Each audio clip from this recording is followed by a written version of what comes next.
जय सच्चिदानंद आयो लाल सभई झूलेलाल। हलो दोस्तों, मां सुनीता कोतवानी ऐं स्वागत आहे तव्हां सभिनि जो तव्हांजे पंहिंजे सिंधी चैनल कोतवानीस किचन सिंधीअ में। त अॼु असां ठाहींदासीं ॾाढी टेस्टी ऐं डिलीशियस सी रेसिपी। मगर रेसिपी स्टार्ट करण खां पहले जे अगरि तव्हां अञा ताईं मुंहिंजे चैनल खे सब्सक्राइब कोन कयो अथव त प्लीज़ मुंहिंजे चैनल खे सब्सक्राइब कजो, वीडियो खे लाइक कजो ऐं वीडियो खे तव्हांजे फ्रेंड्स एंड फैमिली ऐं सभिनी रिश्तेदारनि सां गॾु शेयर कजो। त अचो त टेस्टी सी रेसिपी स्टार्ट था कयूं।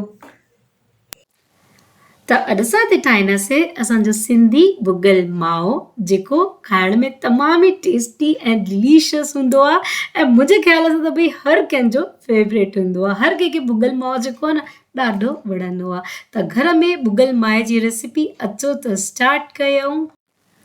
त सभिनि खां पहले मां हिते तईअ में अधु कोप पाणी विधुमि ऐं उन खां पोइ मां हिते विधुमि 2 लीटर खीर।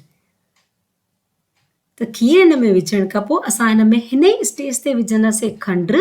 त मर्जरिंग कप सां मां 1.5 कोप खंडु विधी आहे, जेका वज़न में लॻभॻि 300 ग्राम जे क़रीब आहे। खंडु तव्हां थोरी घणी पंहिंजे हिसाब सां घटि वधि करे था सघो, मिठास जेका आहे न पंहिंजे हिसाब सां एडजस्ट करे था सघो। ऐं हाणे मां हिकु खयो आहे साइट्रिक एसिड, जंहिंखे लीमे जो सत बि चइबो आहे। त हिन प्रकार सां 2 चुटकी साइट्रिक एसिड मां हिन ई स्टेज में हिन में विझी कयूं। तव्हां वटि साइट्रिक एसिड कान्हे त तव्हां हिन में अधु लीमे जो रस बि विझी था सघो। ऐं हाणे ॾिसो हिन में जेको आहे न खीर में छेनो ठहणु स्टार्ट थियो आहे। खीर जेको आहे न थोरो थोरो फटणु स्टार्ट थी चुको आहे ऐं फुल फ्लेम ते ई तव्हांखे इहो पूरो भुॻल माओ ठाहिणो आहे। लगातार तव्हां हिन खीर खे जेको आहे न घुमाईंदा रहो ताकी खीर जेको आहे न हेठां खां चिपके न। हिन माए खे ठाहिण में तव्हां ध्यानु ॾियो, या त तव्हां नॉनस्टिक तई खणो ऐं या त जेका हेठां थोरी सी थुल्ही तई हूंदी आहे न, जेको बॉटम हूंदो आहे थोरो सो थिक हूंदो आहे न, उहा तई खणो ताकी खीर जेको आहे न तरे में चिपके न। ऐं हिन खीर खे टहिकाइण में जेका किनारनि में हीअ मलाई ॼमंदी थी वञे न, इन मलाईअ खे बि तव्हां ॿिए स्पैक्टुला सां हिन प्रकार सां कढी करे हिन खीर में ई तव्हां मिक्स करे वेंदा वठो। कंटिन्यू इहा ॼमंदी वेंदी आहे त तव्हांखे जेको आहे न घड़ी घड़ी हिनखे अलॻि करे ऐं हिन में मिक्स करिणो अथव।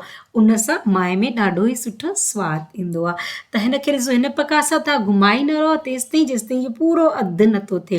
त ॾिसो हिते जेको आहे न खीर पूरो अधु थी वियो आहे ऐं किनारनि में वरी से मलाई जमा थी वई आहे। त हिनखे मां वरी से जेको आहे न हिन प्रकार सां कढी ऐं हिन खीर में मिक्स करे वठंदमि ऐं बिल्कुलु फुल फ्लेम ते तव्हां जेको आहे न हिनखे घुमाईंदा रहो ताकी तरे में बिल्कुलु चिपके न। ऐं जीअं जीअं हे ठहंदो वेंदो तीअं तीअं हिन जो कलर जेको आहे न मटिजंदो वेंदो आहे। ॾिसो हिन में कलर क्रीम कलर थी वियो आहे ऐं काफ़ी घाटो थी वियो आहे। त बसि तव्हांखे हिन प्रकार सां हिनखे जेको आहे न लगातार हलाइणो अथव जेसिताईं तव्हांखे महसूसु न थिए कि हे हाणे माए जे ॼमण लाइ तयारु आहे, माए जी चकी ठाहिण लाइ रेडी थी वियो आहे। उन स्टेज ते ई तव्हां हिनखे फुल फ्लेम ते हिन प्रकार सां लगातार घुमाईंदा रहो ऐं बिल्कुलु हिनखे जेको आहे न सुठे सां भुनी वठो। ऐं उन खां पोइ मां हिते विधमि 2 चमचा गिहु। घर जो जेको रेगुलर चमचो हूंदो आहे न नंढो चमचो, उन चमचे सां 2 चमचा गिहु विधा ऐं हिनखे सुठे सां मिक्स करे वठो।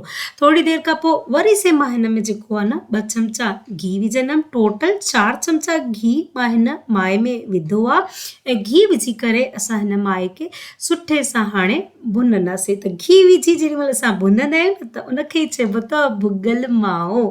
सुठे सां हिनखे फुल फ्लेम ते तव्हां हिन प्रकार सां भुनी वठो ऐं जीअं ई हे घाटो थियणु लॻे त असां उन हिसाब सां उनखे सेट कंदासीं। त हिते मां फोटन जो पाउडर विधुमि 1/2 चमचो, नंढे फोटरनि जो पाउडर, ऐं उन खां पोइ हिनखे मिक्स करे वरितो हिन प्रकार सां। ऐं उन खां पोइ जेको आहे न हाणे ॾिसो हे जेको आहे न थोरो थोरो घाटो थियणु स्टार्ट थी चुको आहे। किनारनि मां जेको आहे न पाणी सुकणु चालू थी चुको आहे ऐं जीअं ई तव्हां ॾिसंदव न किनारनि मां पाणी सुकी हल्को हल्को सो गिहु जेको आहे न सेपरेट थियणु हिन में स्टार्ट थी वेंदो आहे। हिन माए खे भुनण में तव्हांखे ध्यानु ॾियणो अथव, खोड़ ज़्यादा हिनखे न भुनणो अथव, न त माओ कड़क ऐं हार्ड थी वेंदो। ऐं जे अगरि घटि भुनंदव त माओ जेको आहे न चकीअ में प्रॉपर सेट न थींदो। त ॾिसो माओ जेको आहे न हिन स्टेज ताईं तव्हांखे भुञणो अथव बिल्कुलु असां हीअं फोल्ड था कयूं त हल्को सो फोल्ड थी थो वञे ऐं घी जेको आहे इन में पूरो सेपरेट बि थियणु स्टार्ट थी चुको आहे त बसि इन स्टेज ताईं तव्हां माए खे सुठे सां इनखे भुञी करे रेडी करे वरितो ऐं हाणे इनखे असां सेट कंदासीं त मां हिते खई आहे हिकिड़ी शॉल थोड़ी गरम हूंदी आहे त असांखे हिन जे मथां ई माओ रखिणो आहे ऐं हिन ट्रे में मां थोरो सो घी लॻाए हिनखे रखे खयो आहे तव्हां चाहो त कोई बि थाली प्लेट खणी था सघो ऐं हाणे हिन माए जो मिक्सचर असां हिन ट्रे में विधो ऐं उन खां पोइ इनखे सेट करे वठंदासीं हिन माए खे असां शॉल या कंहिं टॉवेल में सुठे सां कवर करे ढके रखंदा आहियूं ताकी हिन जी गर्माहट जेका आहे न ज़्यादा समय ताईं मेंटेन रहे ऐं उन सां जेको आहे न भुॻल माए में सुठो सवादु बि ईंदो आहे ऐं कलर बि हूंदो आहे हे भुॻल माओ चङो ई गरम हूंदो आहे त अगरि असां हिन प्रकार सां ढके करे ऐं कंहिं शॉल या मोटे टॉवल सां ढकंदा आहियूं त इन जी गर्माहट मेंटेन हूंदी आहे त 3-4 कलाक मां हिनखे छॾे ॾिना ऐं 4 कलाकनि खां पोइ ॾिसो माओ केॾो सुठो सेट थी चुको आहे त हिन प्रकार सां चाकूअ सां मां किनारा हिन जा जेके न थोरा सा हीअं सेपरेट करे वरिता ऐं बसि हिन ट्रे खे पलटो त तयारु आहे असांजो भुॻल माओ ॾिसण में ई लॻे थो न केॾो टेस्टी ऐं डिलीशियस ठहियो हूंदो ऐं जंहिं बि तव्हांखे शेप में साइज़ में खपे तव्हां उन हिसाब सां हिनखे कटे करे इन जी चकियूं ठाहे वठो त हिन प्रकार सां जेको आहे न मां हे माओ कटे करे रेडी करे वरितो मां तव्हांखे नज़दीक खां ॾेखारियो थी ॾिसो हे माओ ॾिसण में ई लॻे थो न बिल्कुलु होटल स्टाइल जो माओ जीअं असां वठी ईंदा आहियूं न कंहिं मिठाई जी दुकान तां उहो ई आयो न पूरो लुक ऐं स्वादु बि जेको आहे न ॾाढो ज़बरदस्त आयो फ्रेंड्स तव्हां ज़रूरु सां हिन भुॻल माए जी रेसिपी ट्राए कजो ऐं हिन जे मथां जेको आहे न मां बारीक कटियल थोरा सा पिस्ता ऐं थोरी सी बादामियूं लॻाए करे हिनखे जेको आहे न गार्निश कयो त फ्रेंड्स कीअं लॻियो तव्हांखे अॼु जे सिंधी भुॻल माए जी रेसिपी ज़रूरु ॿुधाइजो ऐं जे अगरि तव्हां पहिरियों दफ़ो मुंहिंजे चैनल ते आहियो न चैनल खे सब्सक्राइब ज़रूरु कजो त ॾिसो हिन प्रकार सां मां हिनखे कट करे ॾेखारियां थी तव्हांखे साम्हूं खां ऐं तव्हांखे ॾिसी करे हिन सवाद जो अंदाज़ो लॻी वियो हूंदो त की केतिरो स्वादिष्ट ऐं डिलीशियस भुॻल माओ हिते तयारु थियो आहे त फ्रेंड्स कीअं लॻियो ॿुधाइजो इहा रेसिपी अॼु जी ऐं जल्दी मिली था हिकु नई रेसिपी में तेसि ताईं जय सच्चिदानंद जय झूलेलाल।